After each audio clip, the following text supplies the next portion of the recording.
Сәлем оқырман, арнама қош келдің.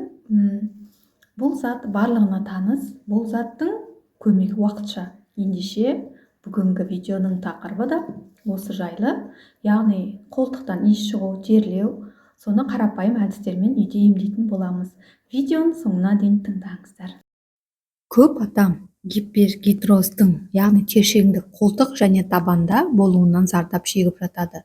Себебі терлеген қолтық жағымсыз иіс шығарады. Қолтықтың терлеуіне көп жағдайда тар және синтетикалық киім себеп болады. Әрі бұл терлеу жыныс талғамайды. Әсіресе бозбала мен бойжеткен шақта жиі кездеседі. Балаларда байқалмайды. Қолтықтың терлеуі тұқым қуалаушықтан да болады. Терлегеніңізді сезсеңіз, душ қабылдаңыз.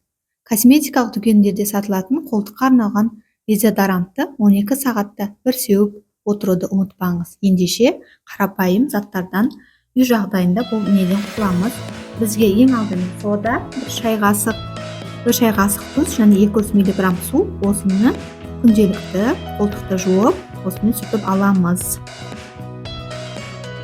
Екінші әдісіміз бізге аптекада қымбат тұрмайтын формитрон.